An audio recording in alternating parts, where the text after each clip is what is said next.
اگر آپ کا ہدف الگ ہے، دوسرے آدمی کا ہدف الگ ہے، دو آدمیوں کی منزل الگ الگ ہے، تو ہو سکتا ہے آپ جس کام میں مشغول ہوں، دوسرا اس مشغولیت کو وقت کا ضیاع سمجھے، اور وہ جس کام میں مشغول ہے آپ اس کی مشغولیت کو وقت کا ضیاع سمجھیں۔ مختصر مثال دے کے آگے چلتا ہوں تاکہ وہ ربط ہو جائے نا اس سے۔ ایک آدمی کی منزل ہے کوئٹہ، ایک آدمی کی منزل ہے پشاور یا لاہور، دونوں چل رہے ہیں، تو چلنا ایک عمل ہے یا نہیں ہے؟ دونوں میں سے کوئی بھی فارغ نہیں بیٹھا، چل رہے ہیں، چلنے کا عمل ہو رہا ہے، لیکن ایک کے چلنے کا عمل، جس نے کوئٹہ جانا ہے، رخ اس کا پشاور کی طرف ہے اور سپیڈ بہت تیز ہے، تو آپ بتاؤ محنت تو یہ زیادہ کر رہا ہے جو تیز چل رہا ہے، لیکن ہدف اس کا کوئٹہ ہے، جا کدھر کو رہا ہے؟ پشاور۔ اور جس کا ہدف پشاور ہے وہ آہستہ آہستہ چل رہا ہے، لیکن چل پشاور ہی کی طرف رہا ہے۔ دونوں کے عمل کو دیکھ کے لگے گا کہ پہلا والا زیادہ محنتی ہے، ہارڈ ورکنگ پہلے والے نے زیادہ کی ہے، لیکن عقل مند کہے گا کہ جتنی زیادہ محنت کرے گا اتنی زیادہ ٹائم ویسٹنگ، کیونکہ منزل سے اتنا زیادہ دور ہو رہا ہے۔ اور یہ جو سلولی چل رہا ہے پشاور کی طرف، محنت زیادہ نہیں ہے، بلکہ ہو سکتا ہے درمیان میں کچھ ٹائم بھی ضائع کرتا ہو، چائے پینے کے لیے 5 منٹ کافی تھے، رکنے کے لیے 15 منٹ بیٹھ جاتا ہو، لیکن منزل اس کی صحیح ہے تو یہ ٹائم اتنا ضائع نہیں کر رہا جتنا وہ ضائع کر رہا ہے۔ تو یہ جو حدیث میں نبی صلی اللہ علیہ وسلم نے فرمایا کہ وقت کی قدر کرو، وقت کو غنیمت جانو، اس کا مطلب زیادہ محنت کرو، یہ اس کا مطلب نہیں ہے۔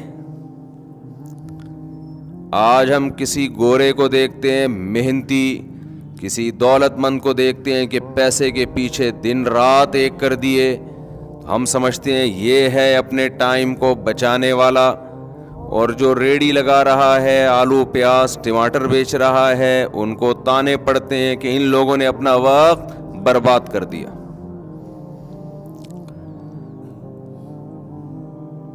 خوب اچھی طرح سمجھ لیں کہ باہر سے جو کچھ آ رہا ہے نا آپ کے پاس، جو ہدایت کے لیے جو زمینی ہدایت ہے، وہ ٹوٹلی گمراہی ہے۔ تبھی تو قرآن بار بار کہتا ہے کہ من يهده الله فلا مضل له ومن يضلل فلا هادي له قل ان الهدى هدى الله، آپ بتا دیجئے کہ ہدایت صرف کس کی ہے؟ اللہ کی۔ کیا مطلب؟ آپ کو صحیح گائیڈنس اگر ملے گی تو صرف اللہ کی طرف سے، اللہ کے علاوہ کوئی بھی صحیح گائیڈ نہیں کرے گا۔ یہ کیوں قرآن بار بار کہہ رہا ہے؟ ہم جب یہ آیت پڑھتے ہیں تو اسپیڈ کے ساتھ نکل جاتے ہیں۔ قل ان الہدی ہدی اللہ، کہ ہدایت وہی ہے جو اللہ کی ہے، گائیڈنس وہی ہے جو اللہ کی۔ ہم کہتے ہیں ماشاءاللہ، او بھائی یہ بہت بڑا دعویٰ کر دیا اللہ نے کہ جو کچھ آپ کو یونیورسٹیوں سے گائیڈنس مل رہی ہے، اسکولوں سے گائیڈنس مل رہی ہے، گورے کی طرف سے گائیڈنس مل رہی ہے، اگر اللہ کی تعلیمات سے میچ کر رہی ہے پھر تو ٹھیک ہے، ذرا بھی اللہ کی تعلیمات سے انحراف ہے تو کتنا ہی پڑھا لکھا آدمی، کتنا ہی ذہین آدمی، یونیورسٹی کا کتنا بڑا پروفیسر، کتنا بڑا موٹیویشنل اسپیکر، اگر اس کی گائیڈنس اللہ کی گائیڈنس سے، اس کی ہدایت اللہ کی ہدایت سے میچ نہیں کر رہی تو سراسر گمراہی ہے، لفاظی ہے۔ اس میں اٹریکشن اس لیے ہے کہ اس میں لفاظی بہت ہے۔ بعض دفعہ ایک چیز سراسر گمراہی ہوتی ہے، اچھی بہت لگتی ہے، باتیں دل کو بھاتی بہت ہیں، کیوں؟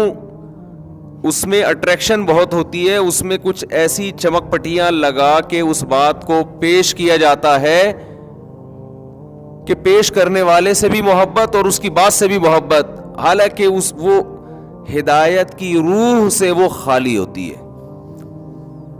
لوگ آج کل پیکنگ کو دیکھتے ہیں نا، بار بار یہ بات میں کہتا ہوں، پیکنگ اچھی ہونی چاہیے۔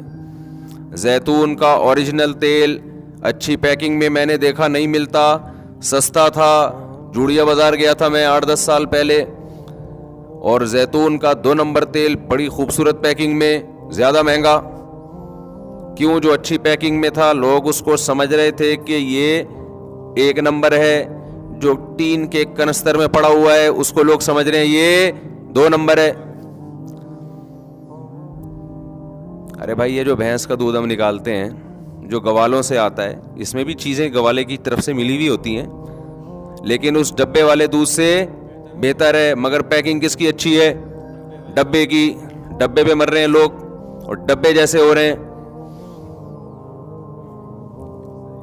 اور یہ جو گوالے والے دودھ کی پیکنگ ہے، یہ شاپر میں ڈال کے یوں گھما گھما کے دے رہا ہے، دیسی سٹائل ہے، لوگ نہیں مر رہے اس کے اوپر۔ کھا کے دیکھو، پی کے دیکھو، پتہ چلے گا، پی کے دیکھو پتہ چلے گا۔ تو اسی طرح ہدایت کے جو نعرے ہوتے ہیں، ہدایت، گائیڈنس، آج کل اس میں بڑی اٹریکشن ہے، یار یہ بڑا پڑھا لکھا آدمی لگتا ہے بڑی زبردست گائیڈنس دے رہا ہے، یہ صحیح بتا رہا ہے، اس ٹریک پہ چلنا چاہیے۔ بھائی وہ اگر اللہ رسول کی تعلیمات سے وہ میچ کر رہی ہے، وہ تعلیم بعض دفعہ کر بھی رہی ہوتی ہے، موسٹ ویلکم، بہت اچھا۔ نہیں کر رہی، گمراہی کے علاوہ کچھ بھی نہیں ہے۔ وہ میں نے بتایا تھا نا، ایک صاحب غریب کو گالیاں دیتے ہیں، بی سے فلانا، ڈی سے ڈمکانا، غربت کے خلاف بہت۔ تو میرا کوئی پیغام ان تک معذرت کے ساتھ پہنچا دے، محنت کرنے کی لوگوں کو ضرور ترغیب دینی چاہیے، اس میں تو 2 رائے نہیں ہے۔ ایک غربت وہ ہوتی ہے جو آپ کی سستی اور کاہلی کی وجہ سے ہوتی ہے، یہ شریعت میں پسندیدہ نہیں ہے، یہ تو آپ میں عیب ہے، آپ دماغ نہیں استعمال کرتے، محنت نہیں کرتے۔ لیکن ایک غربت اللہ کی طرف سے ہوتی ہے، یبسط الرزق لمن یشاء ویقدر، جس کے لیے چاہتا ہوں رزق کے دروازے کھول دیتا ہوں، جس کے لیے چاہتا ہوں بند کر دیتا ہوں۔ اور بار بار قرآن کہتا ہے، نبی صلی اللہ علیہ وسلم کو غربت کے طعنے ملتے تھے، لولا انزل هذا القرآن على رجل من القريتين عظیم۔ مشرکین مکہ کہتے تھے ہمارے ہاں بڑے بڑے مالدار پڑے ہوئے ہیں، طائف میں بھی مکہ میں بھی 2 سرداروں کے خاص طور پہ نام لیتے تھے، ان دونوں میں سے کسی پہ 2 بستیوں کے خاص طور پہ نام لیتے تھے، مکہ اور طائف، بڑے بڑے دولت مند لوگ ہیں، سردار لوگ ہیں، ان میں سے کسی پر قرآن نازل کیوں نہیں ہوا؟ اللہ نے ایک یتیم اور غریب کا انتخاب کیوں کیا؟ تو قرآن نے جواب میں کیا کہا؟ قرآن نے جواب میں یہ کہا، اہم یقسمون رحمت ربک، کہ یہ جو دولت ہے یہ اس کی تقسیم ہمارے ہاتھ میں ہے، تو نبوت کی تقسیم بھی کیا تمہارے ہاتھ میں دے دوں؟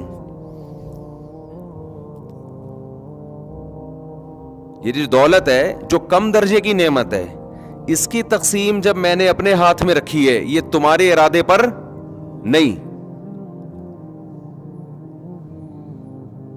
وہ قرآن میں کیا الفاظ ہیں، مجھے اسپیسیفک آیت یاد نہیں آ رہی، بڑی زبردست آیت ہے، نحن قسمنا بینہم معیشتہم فی الحیات الدنیا ورفعنا بعضهم فوق بعض لیتخذ بعضهم بعضا سخریا ورحمت ربک خیر مما یجمعون۔